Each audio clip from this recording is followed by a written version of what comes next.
हमारी क्लास। बेटा आज अपन लास्ट चैप्टर पढ़ेंगे टोपी। टोपी एक गोरैया और नर और मादा गोरैया की कहानी है। इसमें क्या होता है कि दोनों में आपस में बहस छिड़ जाती है।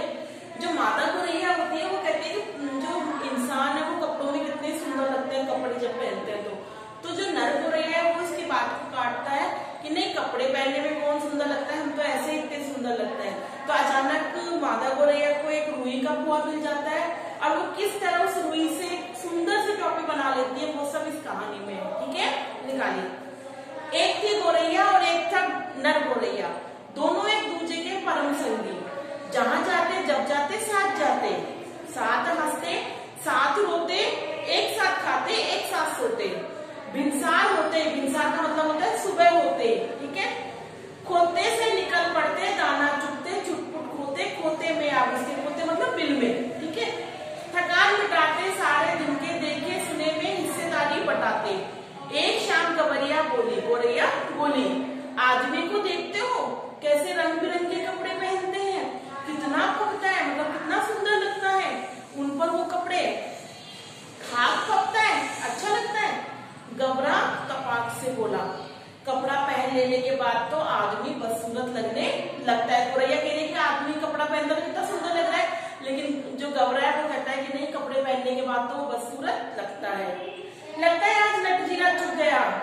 गवरिया बोल पड़ी, कपड़े पहनने के बाद आदमी की कुदरती खूबसूरती ढक जाती है।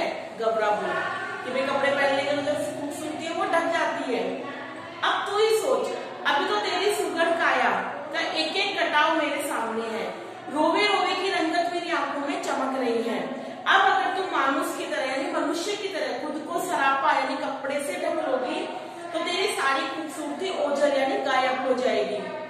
कपड़े केवल अच्छा लगने के लिए नहीं, गवरिया बोली, मौसम की मार से बचने के लिए भी पहनता है आदमी, है ना। ठंड में, ठंड बरसात सर्दी गर्मी बरसात इनसे बचने के लिए भी कपड़े पहनता है। तू समझती नहीं है। गबरा हंसकर बोला, कपड़े पहनकर जाड़ा गर्मी बरसात सहने की उनकी ताकत भी जाती है, मतलब जो उनमें शक्ति होती है उनके शरीर में वो भी खत्म हो जाती है। और इस कपड़े से बड़ा लफड़ा भी है, बहुत प्रॉब्लम भी है। कपड़ा पहनते ही पहनने वाले की औकात पता चल जाती है। भाई कोई 1000 का पहनता है, कोई 500 का पहनता है, कोई 5 रुपए का पहनता है। आदमी आदमी की हैसियत में भेद पैदा हो जाता है, मतलब भेदभाव हो जाता है, ये गरीब है ये अमीर है। फिर भी आदमी बड़ा कपड़ा पहनने में बाज नहीं आता। गवरिया बोली, नित्य नए लिबास सिलवाता रहता है, मतलब रोज नए नए कपड़े सिलवाता रहता है। यह नीरा पोंगापन है, मतलब दिखावा है। गबरा बोला, आदमी तो लिबास में लाज ही नहीं ढकता, मतलब अपनी शर्म ही नहीं ढकता। हाथ पैर जो चलने फिरने काम के वास्ते है उन्हें दस्ताने और मोजों से ढक लेता है। जिस तरह अभी आप सर्दियों में ग्लव्स पहन लेते हो, सॉक्स पहन लेते हो ना, इसलिए। सिर पर लटे हैं उन्हें भी टोपी से ढक लेता है, मतलब सिर पे बाल है उन्हें भी कैप से ढक लेता है। अपन तो नंगे ही भले। उनके सिर पर टोपी कितनी अच्छी लगती है, गवरिया बोली। अब जो गोरैया बोली कि टोपी तो बहुत सुंदर लगती है, मेरा भी मन टोपी पहनने का करता है, मेरा मन भी क्या करता है, टोपी पहनने का। टोपी तू पाएगी कहाँ से? अब वो गबरा कह रहा है कि तुझे टोपी मिलेगी कहाँ से? गबरा बोला, टोपी तो आदमियों के राजा पहनते हैं, जानती है टोपी के लिए कितनी टाट लग जाता है। मतलब टोपी वो बहुत बड़ी बात बता रहा है कि जो टोपी है वो तो राजा पहनता है, तू कहाँ से टोपी पहनेगी? जरा सी चूक हुई कि टोपी उछलते देर नहीं लगती, मतलब इज्जत उछलते देर नहीं लगती। अपनी टोपी सलामत रहे इसी फिक्र में कितनों की टोपी पहनानी पड़ती है। मेरी मान इस चक्कर में मत रह। जो गबरा है वो गोरैया से कह रहा है कि तू ये टोपी ओपी के चक्कर में मत रह, मस्त रह। गबरा था तनिक समझदार, इसलिए शक की, जबकि गवरिया थी जिद्दी और धुनकी पक्की। ठान लिया सो ठान लिया, उसको ही जीवन का लक्ष्य मान लिया। उसे ठान लिया मुझे टोपी पहननी है तो पहननी है। कहाँ गया जहाँ चाह वही रहा। मामूल के मुताबिक अगले दिन दोनों घोड़े पर चुगने निकले। चुगते चुगते उसे रुई का एक फाहा मिला, रुई मिली, छोटा सा रुई का, है ना। मिल गया मिल गया मिल गया। गवरिया मारे खुशी के घोड़े पर लौटने लगी। अरे क्या मिल गया? गबरे ने चिल्लाकर कहा। मिल गया टोपी का जुगाड़ मिल गया। गवरिया ने गबरे के सामने रुई का फाहा रख दिया।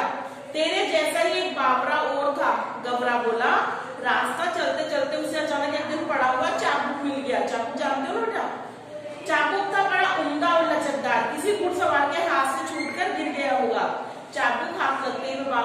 लगा, चाबुक तो मिल गया, बाकी बचा घोड़ा लगाम जीन। अगर 3 तो रास्ते में पड़े मिलने से रहे, बाकी बचा सब काम धंधा छोड़कर वह बावड़ा ता उमर लटकता रहा, बाकी बचा 3 घोड़ा लगाम जीन।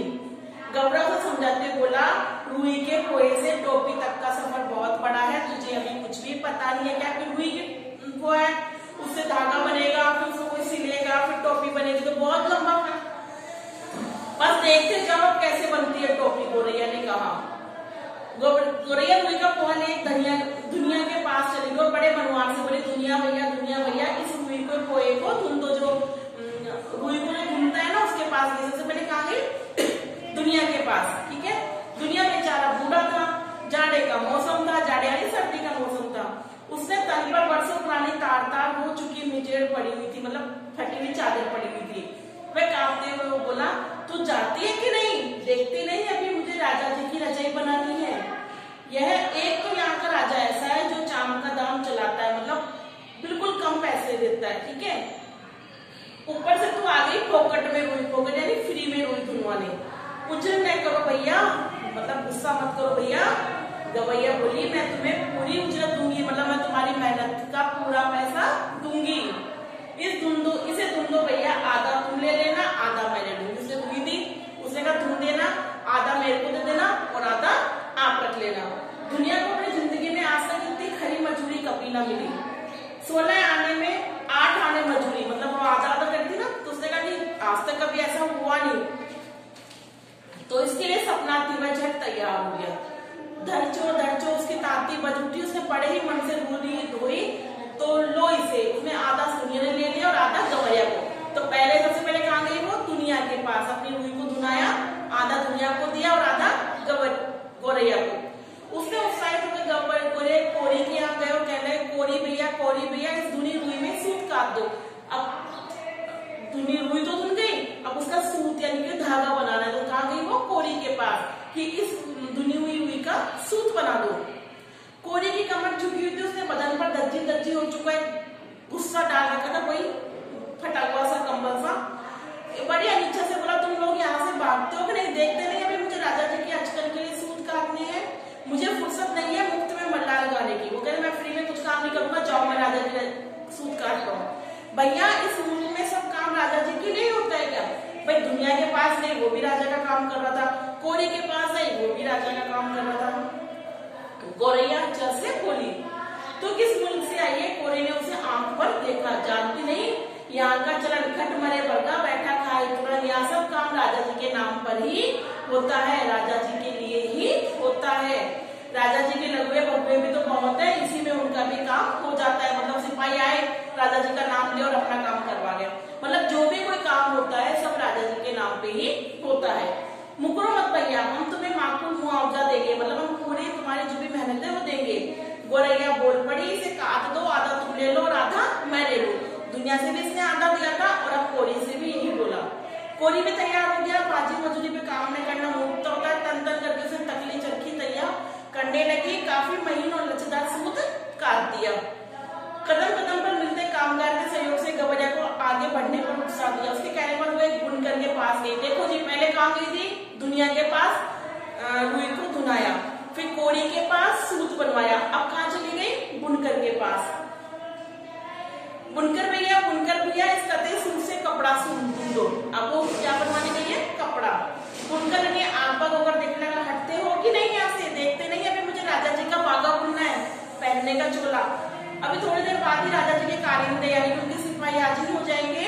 साफ करे भाव को, जवाब करे चाकर। इतना कहकर वह अपने काम में मशगूल हो गया। मतलब बुन करने का, मुझे राजा जी का काम करना है, जया से इसे बुन दो भैया। गवैया ने साहस सजोकर कहा, मतलब हिम्मत से बोला, हम सेत बेत का काम नहीं करते। सेत बेत मतलब फ्री का काम हम नहीं करते। इसे बुन दो, आधा तुम ले लेना और आधा हमें दे देना। बुनकर ने देखा सौदा तो बुरा नहीं है। वह तैयार हो गया, सूत अपनी ओर खींचकर ताना प्रसार दिया और करघा चलने लगा। ढलकी बुनने लगी। थोड़ी देर में काफी दबीज कपड़ा बुन दिया गया। आधा उसने ले लिया और आधा देखो बच्चों, रुई से क्या बन गया? कपड़ा। दुनिया से धुनवाया, कोरी से सूत बनवाया और बुनकर से कपड़ा। और लेकिन काय से? दिमाग से, कि पैसा भी नहीं देना पड़ा, आधा आधा करके सारे काम हो गए।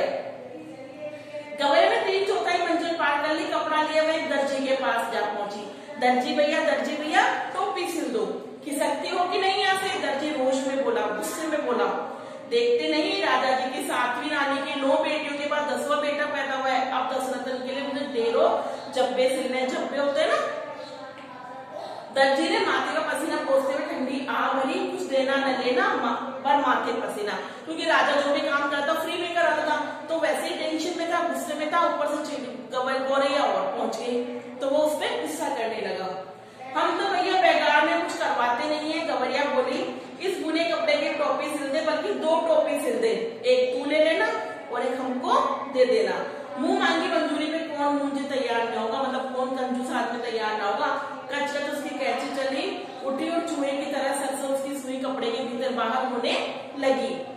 बड़े मनयोग से उसने 2 टोपियां सिल दी। खुश होकर दर्जी ने अपनी ओर से एक टोपी पर 5 खुदने भी जड़ दिए। खुदे होते हैं ना, वो खुदने वाली टोपी पहनकर गौरैया जैसे आप में नरेटे टांगों पर लगी नाचने, खुदक लगी गबरा को दिखाने। देख मेरी टोपी सबसे निराली 5 खुदने वाली। देखो बच्चों, बन गई टोपी। ठीक, दुनिया के पास गई, धुनवाया, कोरी के पास गई, सूत बनवाया, बुनकर के पास गई, कपड़ा बनवाया, और फिर दर्जी के पास जाके उसने उसकी टोपी बना दी। और जब एक टोपी उसने उसको दी तो उसने खुश होकर उस पर 5 खुदने भी लगा दिए। बाकी की तो रानी लग रही है, गबरे को भी आखिरकार कहना पड़ा। रानी नहीं, राजा को मेरे राजा। गौरैया ऊंचा उठने लगी। अब कौन राजा मेरा मुकाबला करेगा, क्योंकि गबरे ने क्या कहा था, टोपी केवल राजा ही लगाता है। तो गौरैया खुद को राजा समझने लगी। टोपी पहनते उसके मन में खुलस ने जोर मारा, क्यों ना इस मुल्क के राजा का एक बार जायजा लिया जाए। मतलब टोपी पहन के उसके मन में आया, क्यों ना एक बार मैं राजा से ही मिल आती हूँ, जिसके लिए इतने सारे काम होते हैं। उड़ते उड़ते हुए राजा के महल के कंगूरे पे जा बैठी।